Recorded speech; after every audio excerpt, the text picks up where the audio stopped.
नमस्कार दोस्तों, स्वागत है आपका एक बार फिर से मेरे यूट्यूब चैनल पर।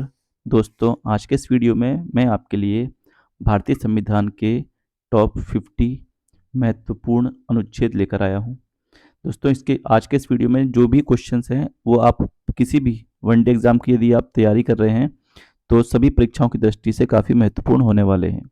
तो चलिए दोस्तों, शुरू करते हैं हमारे आज के पहले प्रश्न से। हमारा आज का पहला प्रश्न है, संविधान सभा द्वारा अंतिम रूप से पारित संविधान में कुल कितने अनुच्छेद तथा अनुसूचियां हैं?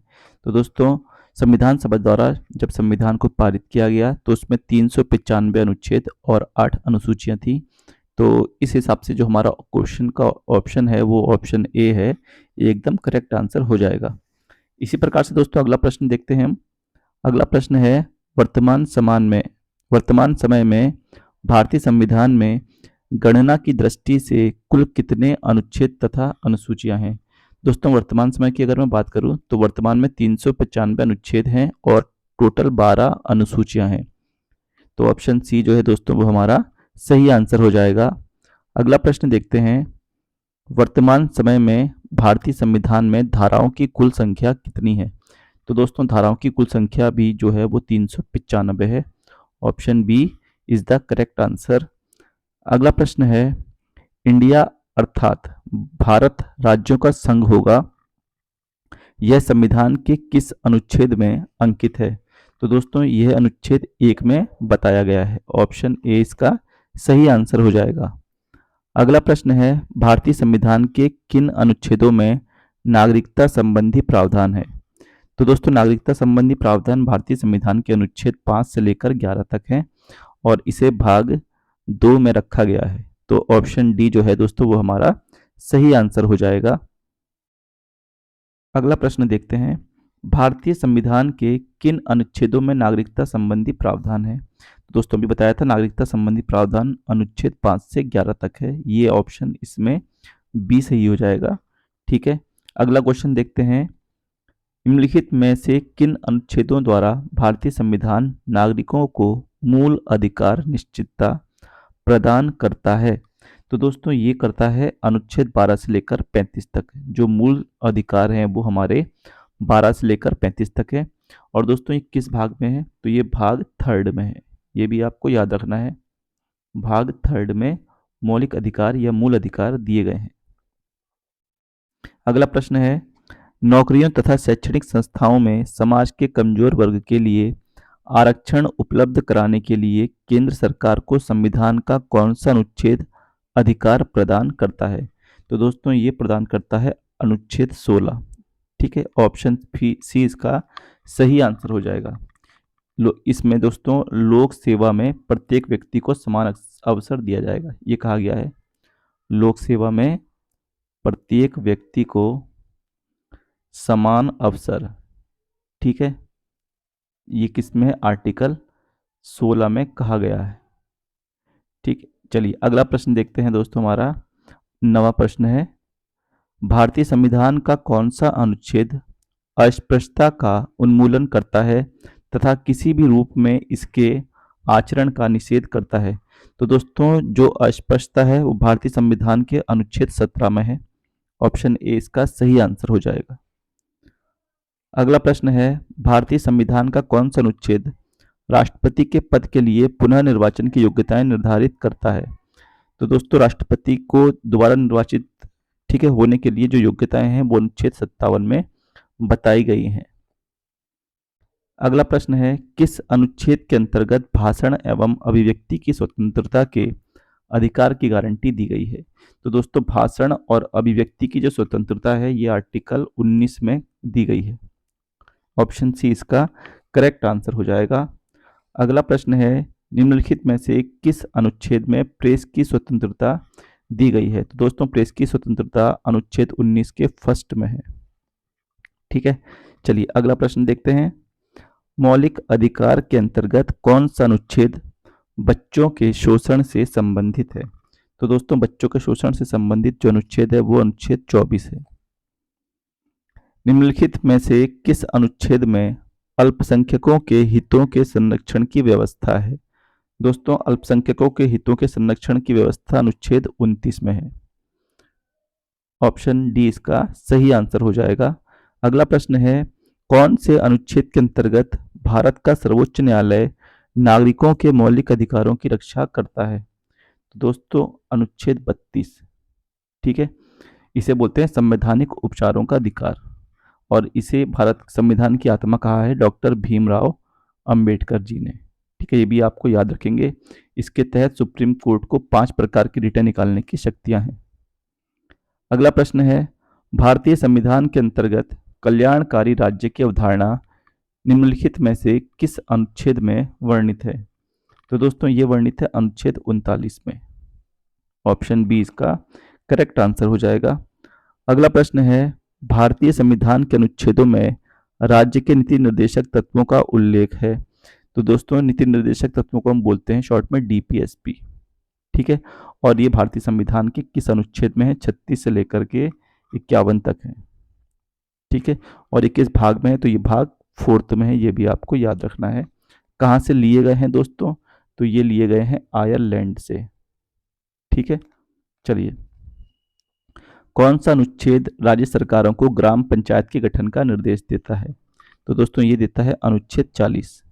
ऑप्शन डी करेक्ट आंसर हो जाएगा इसका।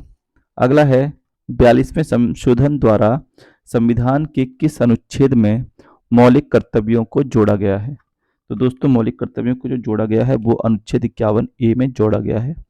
ठीक है, और दोस्तों कब जोड़ा गया था? 42वें संविधान संशोधन 1976 के द्वारा। और कितने मौलिक कर्तव्य जोड़े गए थे? 10 जोड़े गए थे। ठीक है, 11वां मौलिक कर्तव्य दोस्तों 6 से 14 वर्ष के बच्चों को निःशुल्क और अनिवार्य शिक्षा है, जिसे 86वें संविधान संशोधन 2002 के द्वारा जोड़ा गया है। चलिए अगला प्रश्न देखते हैं, किस अनुच्छेद के अंतर्गत कार्यपालिका की शक्ति राष्ट्रपति में निहित होगी? तो दोस्तों ये किस में कहा गया है? ये कहा गया है अनुच्छेद 53 में। ऑप्शन ए सही आंसर हो जाएगा एकदम। किस अनुच्छेद के अंतर्गत भारत के राष्ट्रपति पर महाभियोग चलाया जा सकता है? तो दोस्तों जो महाभियोग की प्रक्रिया है वो अनुच्छेद 61 में दी गई है। ऑप्शन सी इसका करेक्ट आंसर हो जाएगा। अगला प्रश्न है, संविधान के किस अनुच्छेद में उपराष्ट्रपति पद का प्रावधान किया गया है? तो दोस्तों उपराष्ट्रपति पद अनुच्छेद 63 में दिया गया है। ठीक है, 52 से 62 तक दोस्तों राष्ट्रपति है, इसके बाद 63 से लेकर 71 तक उपराष्ट्रपति के बारे में प्रावधान दिए गए हैं। अगला प्रश्न है, किस अनुच्छेद में मौलिक कर्तव्यों की चर्चा की गई है? तो दोस्तों मौलिक कर्तव्य भी बताया था मैंने आपको, ये अनुच्छेद 51 के ए में है। ठीक है, तो इसका सी ऑप्शन जो हो जाएगा वो एकदम सही हो जाएगा। अगला प्रश्न है, मंत्रीगण सामूहिक रूप से लोकसभा के प्रति उत्तरदायी हैं, संविधान के किस अनुच्छेद के अंतर्गत ये कहा गया है? तो दोस्तों ये संविधान के 75वें अनुच्छेद में कहा गया है। ठीक है, जो मंत्रीगण होती है या जो मंत्रिपरिषद है दोस्तों वो सामूहिक रूप से लोकसभा के प्रति उत्तरदायी होती है, जबकि व्यक्तिगत रूप से वह राष्ट्रपति के प्रति उत्तरदायी है। अगला प्रश्न है, संविधान का कौन सा अनुच्छेद मंत्रिपरिषद के गठन के बारे में आधारभूत नियम निर्धारित करता है? तो दोस्तों ये करता है अनुच्छेद 75। ऑप्शन ए इसका सही आंसर हो जाएगा एकदम। अगला है, निम्नलिखित में से कौन सा अनुच्छेद भारत के महान्यायवादी की नियुक्ति से संबंधित है? तो दोस्तों भारत का जो महान्यायवादी है ये आर्टिकल 76 में बताया गया है। ठीक है, अगला प्रश्न देखते हैं, संविधान के किस अनुच्छेद के तहत राष्ट्रपति लोकसभा को भंग कर सकता है? तो दोस्तों ये अनुच्छेद 85 में बताया गया है। ठीक है, कि राष्ट्रपति लोकसभा को भंग कर सकता है। चलिए अगला प्रश्न देखते हैं, किस अनुच्छेद के द्वारा संसद की संयुक्त बैठक का प्रावधान किया गया है? तो दोस्तों संयुक्त बैठक जो है वो आर्टिकल 108 में। ऑप्शन बी इसका सही उत्तर होगा एकदम। अगला प्रश्न है, संविधान के किस अनुच्छेद में धन विधेयक की परिभाषा दी गई है? तो दोस्तों धन विधेयक जो है वो आर्टिकल 110 में है। ऑप्शन सी इसका सही उत्तर हो जाएगा एकदम। अगला प्रश्न देखते हैं, कौन सा अनुच्छेद संसद के 2 अधिवेशनों के बीच 6 महीने के अंतर्गत की अनिवार्यता का उल्लेख करता है? तो दोस्तों ये है अनुच्छेद 85। ठीक है, संसद के 2 अधिवेशनों के बीच कम से कम 6 महीने का अंतराल होना चाहिए मिनिमम। अगला प्रश्न है, लोकसभा एवं राज्यसभा के संयुक्त अधिवेशन के विषय में प्रावधान संविधान के किस अनुच्छेद में किया गया है? तो दोस्तों ये किया गया है अनुच्छेद 108 में। चलिए अगला प्रश्न देखते हैं। कौन सा अनुच्छेद भारत के संचित कोष से संबंधित है? तो दोस्तों ये है संचित कोष से संबंधित 22, 112, 146 और 148, ये तीनों का संबंध दोस्तों संचित कोष से है। ठीक है, तो ऑप्शन डी इसका सही उत्तर हो जाएगा एकदम। चलिए अगला प्रश्न देखते हैं। भारतीय संविधान का कौन सा अनुच्छेद भारत के राष्ट्रपति में अध्यादेश जारी करने की शक्ति प्रदान करता है? तो दोस्तों ये प्रदान करता है आर्टिकल 123। ऑप्शन ए इसका करेक्ट आंसर हो जाएगा। संविधान के किस अनुच्छेद में सर्वोच्च न्यायालय के न्यायाधीश पर महाभियोग चलाए जाने का प्रावधान है? तो दोस्तों ये है अनुच्छेद 124 में। ऑप्शन सी इसका सही उत्तर हो जाएगा। राष्ट्रपति सर्वोच्च न्यायालय से संविधान के किस अनुच्छेद के अंतर्गत परामर्श ले सकता है? तो दोस्तों ये ले सकता है अनुच्छेद 143 के तहत। अगला प्रश्न है, संविधान के किस अनुच्छेद में सर्वोच्च न्यायालय अपने द्वारा सुनाए गए किसी निर्णय या आदेश का पुनरावलोकन कर सकता है? तो दोस्तों ये अनुच्छेद 137 में कहा गया है अपने ही निर्णय को दोस्तों, ठीक है, रिव्यू करना, ये अनुच्छेद 137 में है। इसे न्यायिक पुनरावलोकन भी कहा जाता है। किस अनुच्छेद के तहत उच्चतम न्यायालय द्वारा तय किया गया कानून भारत के राज्य क्षेत्र के भीतर सभी अदालतों पर बाध्यकारी होगा? दोस्तों ये है आर्टिकल 141। ऑप्शन डी इसका सही उत्तर हो जाएगा एकदम। अगला प्रश्न है, किस अनुच्छेद में सर्वोच्च न्यायालय और उच्च न्यायालय को न्यायिक पुनरावलोकन की शक्ति प्रदान की गई है? तो दोस्तों ये की गई है अनुच्छेद 32 में। ठीक है, अगला प्रश्न देखते हैं। भारतीय संविधान किस अनुच्छेद के तहत अधीनस्थ न्यायालय या जिला न्यायालय का प्रावधान किया गया है? तो दोस्तों ये किया गया है अनुच्छेद 233 में। ऑप्शन डी इसका एकदम सही उत्तर हो जाएगा। अगला प्रश्न है, भारतीय संविधान का कौन सा अनुच्छेद संवैधानिक प्रावधानों की संघीय संसद या राज्य विधानसभाओं द्वारा विधानपालिकाओं द्वारा बनाए गए नियमों कानूनों पर प्राथमिकता प्रदान करती है? तो दोस्तों यह करता है अनुच्छेद 245। ऑप्शन सी इसका सही उत्तर हो जाएगा। किस अनुच्छेद के तहत केंद्र के पास गैर विशिष्ट शक्तियां हैं? ठीक है, तो दोस्तों ये हैं आर्टिकल 248 के तहत। ऑप्शन बी इसका सही उत्तर हो जाएगा एकदम। अगला प्रश्न है, राज्यों द्वारा प्रार्थना करने पर भारत की संसद उन राज्यों के लिए किस अनुच्छेद के अंतर्गत कानून बना सकती है? तो दोस्तों ये बना सकती है अनुच्छेद 252 के तहत। ऑप्शन डी इसका सही उत्तर होगा। कौन सा अनुच्छेद संसद को राज्य सूची के विषयों के संबंध में कानून बनाने का अधिकार देता है? तो दोस्तों ये देता है अनुच्छेद 249। ऑप्शन डी सही उत्तर होगा इसका।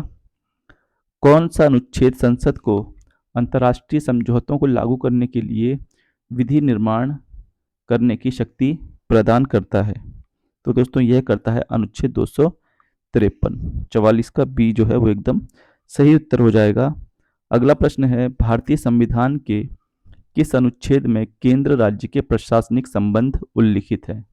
केंद्र और राज्यों के प्रशासनिक संबंधों के बारे में दोस्तों अनुच्छेद 256 से 63 तक है। ऑप्शन ए इसका सही उत्तर हो जाएगा एकदम। किस अनुच्छेद के तहत केंद्र सरकार राज्य सरकारों को निर्देश दे सकती है? तो दोस्तों ये दे सकती है अनुच्छेद 256 के तहत। ठीक है, अगला प्रश्न देखते हैं। किस अनुच्छेद के अंतर्गत अंतर्राज्यीय परिषद के गठन का प्रावधान किया गया है? तो दोस्तों जो इंटरस्टेट काउंसिल है इसका गठन किया गया है आर्टिकल 263 के तहत। अगला प्रश्न है, किस अनुच्छेद के अंतर्गत वित्त आयोग के गठन का प्रावधान है? तो दोस्तों यह है अनुच्छेद 280। अगला प्रश्न देखते हैं। किस अनुच्छेद में बताया गया है कि संपत्ति का अधिकार संवैधानिक अधिकार है? तो दोस्तों यह बताया गया है 300 ए में। ठीक है, पहले दोस्तों ये मूल अधिकार था, अब इसे विधिक अधिकार बना दिया गया है और आर्टिकल 300 ए में ये डाल दिया गया है। ठीक है, चलिए आज का आखिरी प्रश्न देखते हैं। भारतीय संविधान का कौन सा अनुच्छेद नई अखिल भारतीय सेवा की स्थापना का प्रावधान करता है? तो दोस्तों यह करता है अनुच्छेद 312, ऑप्शन बी। आई होप दोस्तों आपको वीडियो पसंद आया होगा। इसी प्रकार से दोस्तों मैं आपके लिए और प्रश्न लेकर आऊँगा। ठीक है, तो चलिए दोस्तों आज के वीडियो को यहीं समाप्त करते हैं। वीडियो देखने के लिए धन्यवाद।